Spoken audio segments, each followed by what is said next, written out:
بسم اللہ الرحمن الرحیم۔ السلام علیکم۔ حضور نبی کریم صلی اللہ علیہ وآلہ وسلم نے غزوہ حنین اور طائف سے فارغ ہونے کے بعد چند دن جیرانہ کے مقام پر قیام فرمایا اور پھر مدینہ منورہ کو مراجعت فرمائی۔ اسی زمانے میں چوڑے چکلے ہاڑ کے ایک قوی ہیکل اعرابی مدینہ منورہ میں وارد ہوئے۔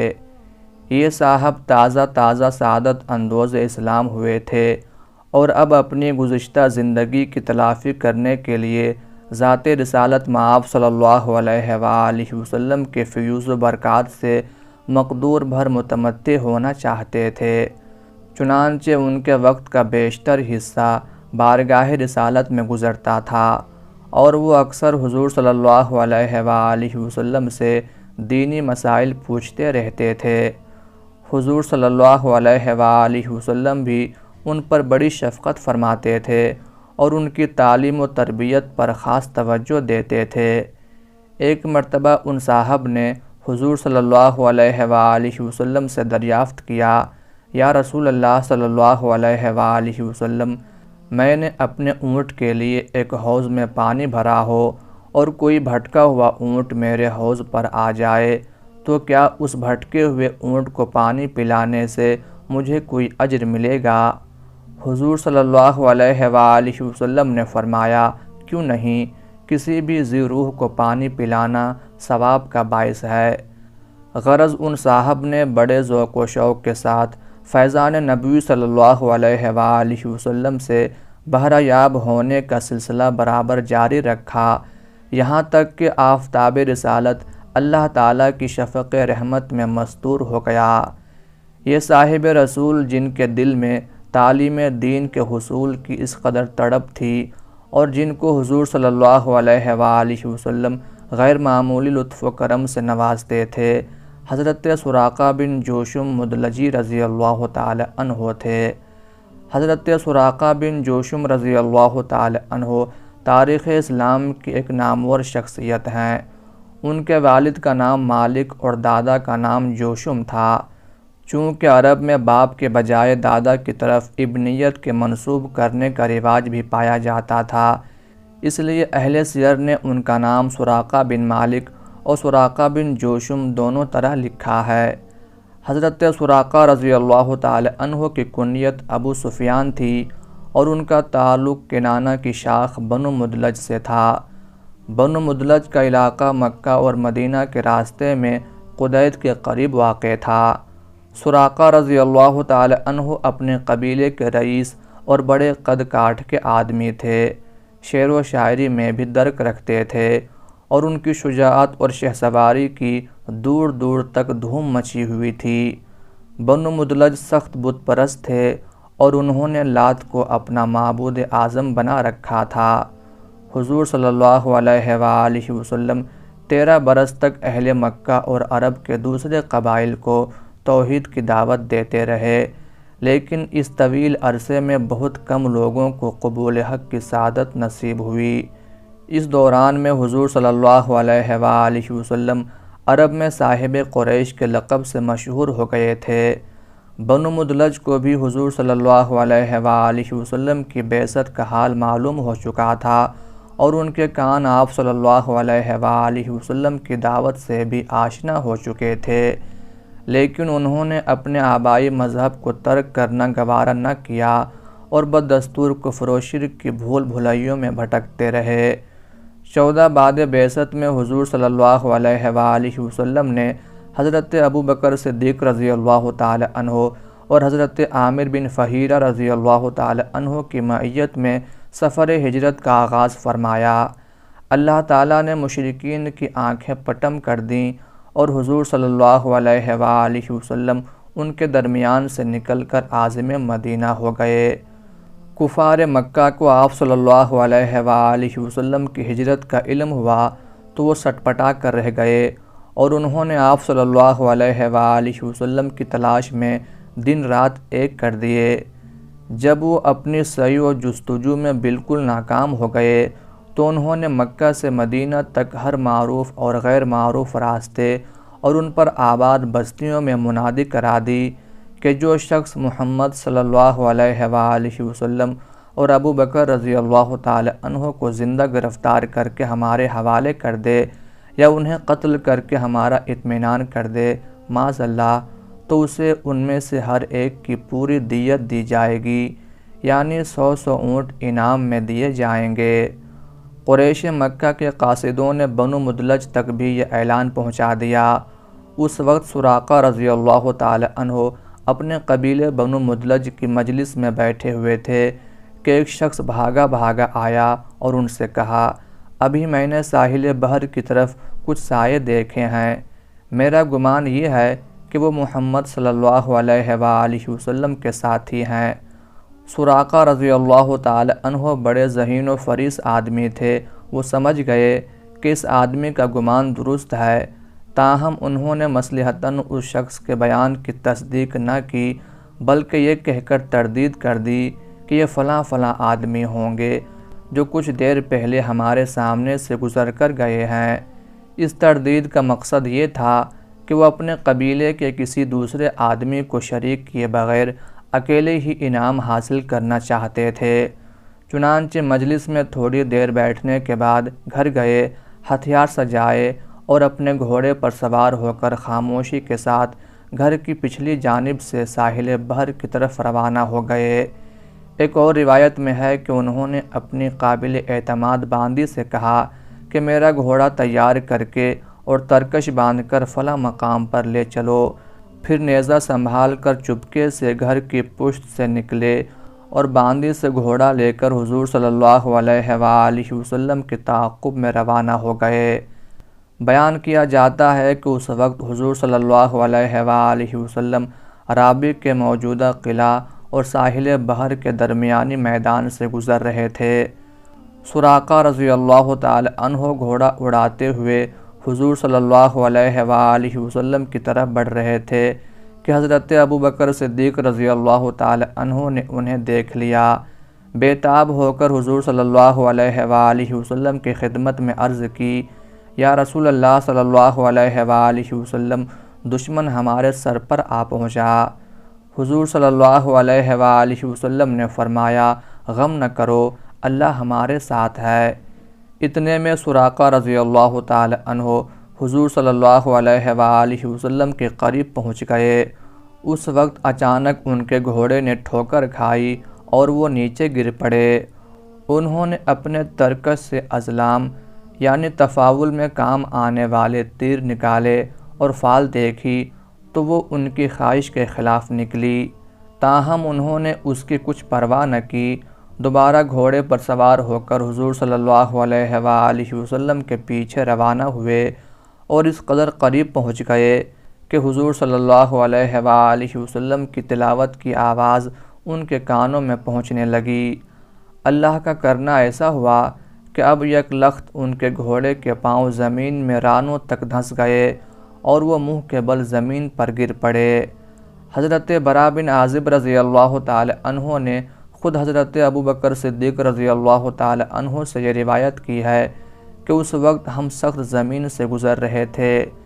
میں نے حضور صلی اللہ علیہ وآلہ وسلم کی خدمت میں التماس کی، یا رسول اللہ، ہمارا تعاقب کرنے والا ہمارے بہت قریب آ پہنچا ہے۔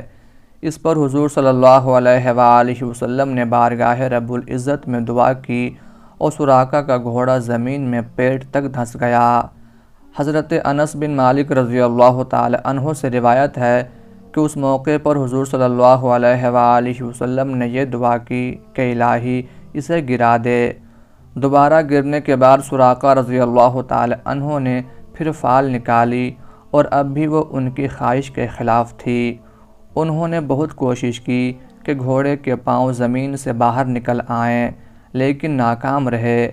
آخر نا امید ہو کر پکارے، یا محمد صلی اللہ علیہ وآلہ وسلم، مجھ پر جو کچھ بیتی ہے اس نے میری آنکھیں کھول دی ہیں، آپ دعا کریں کہ میرا گھوڑا زمین سے نکل آئے، اللہ کی قسم مجھ سے آپ کو کوئی نقصان نہیں پہنچے گا۔ نبی رحمت صلی اللہ علیہ وآلہ وسلم کو ان پر رحم آ گیا اور آپ صلی اللہ علیہ وآلہ وسلم نے دست دعا اٹھا دیے، فوراً گھوڑے کے پاؤں زمین سے نکل آئے۔ اب سراقہ رضی اللہ تعالی عنہ نے آواز دی کہ میں سراقہ بن جوشم ہوں اور آپ صلی اللہ علیہ وآلہ وسلم سے کچھ کہنا چاہتا ہوں۔ اللہ کی قسم میں آپ کو کوئی غضب نہیں پہنچاؤں گا اور نہ کوئی ایسی بات کروں گا جسے آپ ناپسند کریں گے۔ پھر انہوں نے آگے بڑھ کر حضور صلی اللہ علیہ وآلہ وسلم کو بتایا کہ قریش مکہ نے آپ کے لیے دیت کا اعلان کیا ہے اور لوگ انعام کے لالچ میں آپ کی تلاش میں سرگرداں ہیں۔ آپ میرا یہ تیر بطور نشان لیتے جائیے، فلاں مقام پر آپ کو کچھ غلام ملیں گے جو میرے اونٹ چرا رہے ہوں گے، ان میں سے جتنے غلاموں اور اونٹوں کی ضرورت ہو اپنے ساتھ لیتے جائیے۔ ایک اور روایت میں ہے کہ سراقہ رضی اللہ تعالی عنہ نے حضور صلی اللہ علیہ وآلہ وسلم کو زاد راہ اور سامان کی پیشکش کی، لیکن آپ صلی اللہ علیہ وآلہ وسلم نے فرمایا ہمیں کسی چیز کی حاجت نہیں، البتہ تم ہماری اطلاع کسی کو نہ دو۔ حضرت سراقہ رضی اللہ تعالی عنہ نے قسم کھا کر کہا کہ میں دشمنوں کی جستجو کو آپ کی طرف سے پھیر دوں گا۔ پھر انہوں نے حضور صلی اللہ علیہ وآلہ وسلم سے درخواست کی کہ مجھے ایک امان نامہ عطا فرمائیے جو بطور نشانی میرے پاس رہے۔ حضور صلی اللہ علیہ وآلہ وسلم نے حضرت عامر بن فہیرہ رضی اللہ تعالی عنہ کو حکم دیا کہ اس کو امان نامہ دے دو۔ انہوں نے چمڑے کے ایک ٹکڑے پر لکھ کر ان کی طرف ڈال دیا۔ سراقہ رضی اللہ تعالی عنہ نے اس امان نامہ کو اپنے توشہ دان میں رکھ لیا اور واپس چل پڑے۔ راستے میں ان کو جو شخص حضور صلی اللہ علیہ وآلہ وسلم کی تلاش میں آتا دکھائی دیتا اس سے کہتے واپس جاؤ، میں ہر طرف سے دیکھ بھال کر آیا ہوں، وہ ادھر نہیں ہیں۔ تم سب لوگ جانتے ہو کہ تیزی نظر اور سراغ لگانے میں مجھ سے بڑھ کر اس علاقے میں اور کوئی نہیں۔ ان روایات سے معلوم ہوتا ہے کہ حضرت سراقہ رضی اللہ تعالی عنہ اپنی خداداد فراست سے جان گئے تھے کہ حضور صلی اللہ علیہ وآلہ وسلم اللہ کے رسول ہیں اور ایک دن ضرور غالب آئیں گے۔ یہی سبب تھا کہ انہوں نے حفظ متقدم کے طور پر حضور صلی اللہ علیہ وآلہ وسلم سے امان نامہ حاصل کر لیا۔ اس واقعے کے چند روز بعد حضرت سراقہ رضی اللہ تعالی عنہ مکہ گئے تو ابو جہل سے ملاقات ہو گئی۔ اس کو علم ہو چکا تھا کہ سراقہ رضی اللہ تعالی عنہ نے دانستہ رسول اکرم صلی اللہ علیہ وآلہ وسلم کو چھوڑ دیا، چنانچہ اس نے شکوہ و شکایت کے دفتر کھول دیے۔ حضرت سراقہ رضی اللہ تعالی عنہ نے ابو جہل کی شکایتوں کا جواب ان اشعار میں دیا: اے ابو الحکم، کاش تم میرے گھوڑے کی حالت دیکھتے کہ کس طرح اس کی ٹانگیں زمین میں دھس گئی تھیں تو تم کو تعجب ہوتا اور تم کو اس میں کوئی شک نہ رہتا کہ محمد صلی اللہ علیہ وآلہ وسلم نبی اور نشان ہدایت ہیں۔ پھر کون ہے جو ان کی حالت کو مخفی اور مستور کر سکے؟ تمہاری قوم کو چاہیے کہ ان سے تعارض نہ کرے۔ میں دیکھ رہا ہوں کہ ان کے غلبہ اور عروج کے آثار جلد ہی سب دنیا پر ظاہر ہونے لگیں گے۔ ہجرت نبوی کے موقع پر حضرت سراقہ رضی اللہ تعالی عنہ پر جو کچھ بیتی اس کی بنا پر انہیں حضور صلی اللہ علیہ وآلہ وسلم کی صداقت کا یقین ہو گیا تھا، لیکن معلوم نہیں کیا موانع پیش آئے کہ وہ پورے 8 برس تک دربار نبوت میں حاضر ہو کر شرف اسلام سے بہراور نہ ہو سکے۔ 8 ہجری میں مکہ پر پرچم اسلام بلند ہوا تو اس کی خبر عرب کے گوشے گوشے میں پھیل گئی اور دشمنان حق پر ہیبت طاری ہو گئی۔ ایک روایت کے مطابق فتح مکہ کے بعد جب حضور صلی اللہ علیہ وآلہ وسلم بیت اللہ میں تشریف فرما تھے، اور ایک دوسری روایت کے مطابق جب آپ صلی اللہ علیہ وآلہ وسلم حنین اور طائف کے معرکوں سے فارغ ہو کر چند دن کے لیے جیرانہ میں ٹھہر گئے تھے، سراقہ رضی اللہ تعالی عنہ بارگاہ رسالت میں حاضر ہوئے۔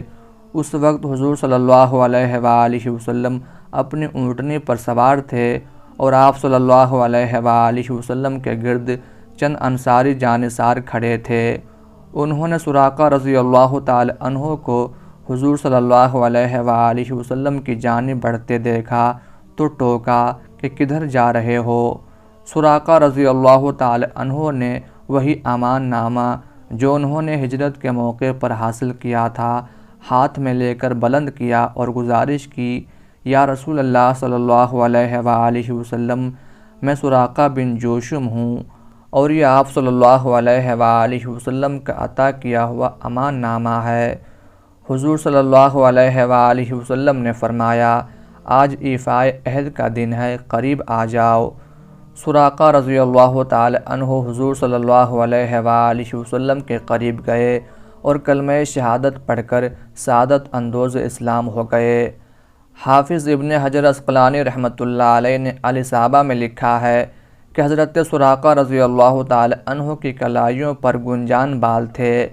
حضور صلی اللہ علیہ وآلہ وسلم نے انہیں دیکھ کر فرمایا، سراقہ اس وقت تمہاری کیا حالت ہوگی جب تم اپنی ان گچھے دار بالوں سے اٹی ہوئی کلائیوں میں کسریٰ کے کنگن پہنو گے۔ قبول اسلام کے بعد حضرت سراقہ رضی اللہ تعالی عنہ زیادہ تر مدینہ منورہ میں رہے اور فیضان نبوی سے بہرہ یاب ہوتے رہے۔ اس دوران میں غزوہ تبوک پیش آیا۔ قیاس یہ ہے کہ انہوں نے اس غزوے میں حضور صلی اللہ علیہ وآلہ وسلم کے ہم رکابی کا شرف ضرور حاصل کیا ہوگا۔ اس کے بعد حجۃ الوداع میں شریک ہوئے۔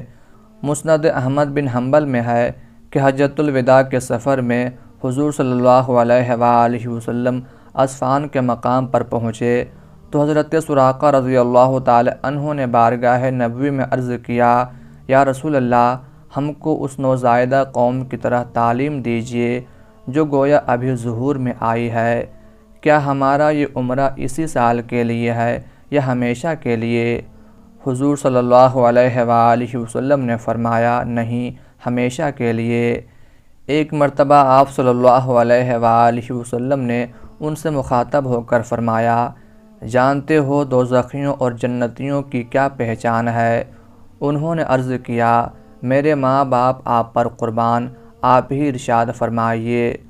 حضور صلی اللہ علیہ وآلہ وسلم نے فرمایا، دوزخی وہ ہے جو متکبر، درشت مزاج اور اکڑ کر چلنے والا ہو، اور جنتی وہ صاحب ایمان ہے جو ضعیف، درماندہ اور زیر دست ہو۔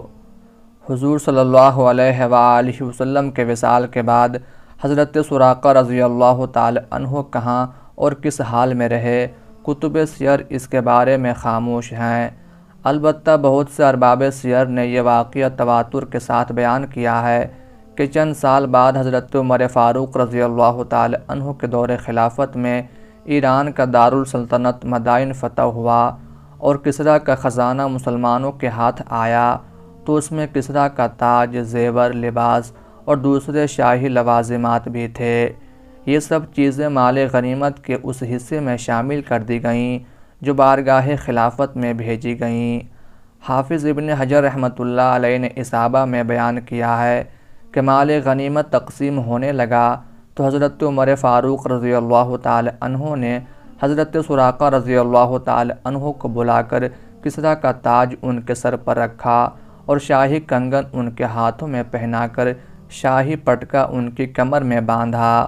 اس موقع پر حضرت عمر فاروق رضی اللہ تعالی عنہ نے حضرت سراقہ رضی اللہ تعالی عنہ سے مخاطب ہو کر فرمایا، اے سراقہ، ہاتھ اٹھاؤ اور کہو کہ حمد اس اللہ کی جس نے یہ چیزیں اس کسریٰ بن ہرمز سے چھین لیں جس کا دعویٰ تھا کہ میں لوگوں کا رب ہوں، اور انہیں بنو مدلج کے ایک اعرابی سراقہ بن مالک بن جوشم کو پہنا دیا۔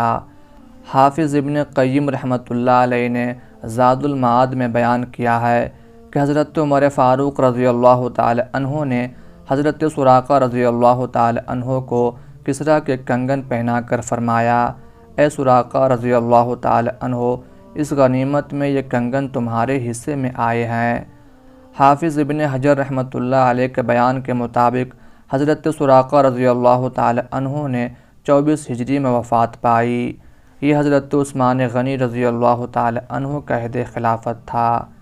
اللہ تعالیٰ کی ان پر ہزارہ رحمتیں نازل ہوں، آمین یا رب العالمین۔